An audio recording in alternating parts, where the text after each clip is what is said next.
প্রথম প্রশ্ন হচ্ছে 178 টাকায় একটি বস্তু বিক্রি করলে 11% ক্ষতি হয়, কত টাকায় বিক্রি করলে 11% লাভ হবে? নির্ণেয় বিক্রয় মূল্য সমান হচ্ছে 178 গুণিত 11%। প্রথম লাভটা লিখলাম 100, তো 100 + 11 আর ক্ষতিটা নিচে করে দিলাম ডিভাইড 100 - 11, তো অ্যান্সার হয়ে গেল আমাদের হচ্ছে 222। অপশন এ হচ্ছে আমাদের অ্যান্সার।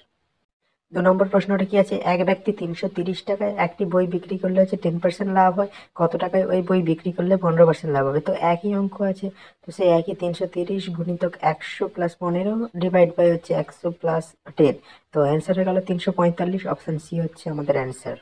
3 নম্বর অঙ্কটা আছে, 1080 টাকায় একটি সেলাই মেশিন বিক্রি করে 10% ক্ষতি হয়, কত টাকায় বিক্রি করলে 10% লাভ হবে? তো একই অঙ্ক আছে, যে 1080 গুণিতক 100 + 10 বাই 100 - 10, তো অ্যান্সার হচ্ছে 1320। অপশন ডি হচ্ছে আমাদের অ্যান্সার। তো 4 নম্বর প্রশ্ন আছে, এক দোকানদার হচ্ছে 35 টাকায় কিছু বিক্রি করে 40% লাভ করে এবং 60% হচ্ছে লাভ পেতে চাইলে কত টাকায় বিক্রি করতে হবে? তো একই অঙ্ক, 35 গুণিতক 100 + 60 বাই 100 + 40, তো অ্যান্সার হচ্ছে 40। অপশন ডি হচ্ছে আমাদের অ্যান্সার। তো 5 নম্বর প্রশ্ন হচ্ছে, একটা পেন হচ্ছে বি কে হচ্ছে 15, মানে এ একটা পেন হচ্ছে বি কে 15% ক্ষতি এবং বি সেই পেন সি কে 20% লাভে 204 টাকায় বিক্রি করে, এর ক্রয় মূল্য কত?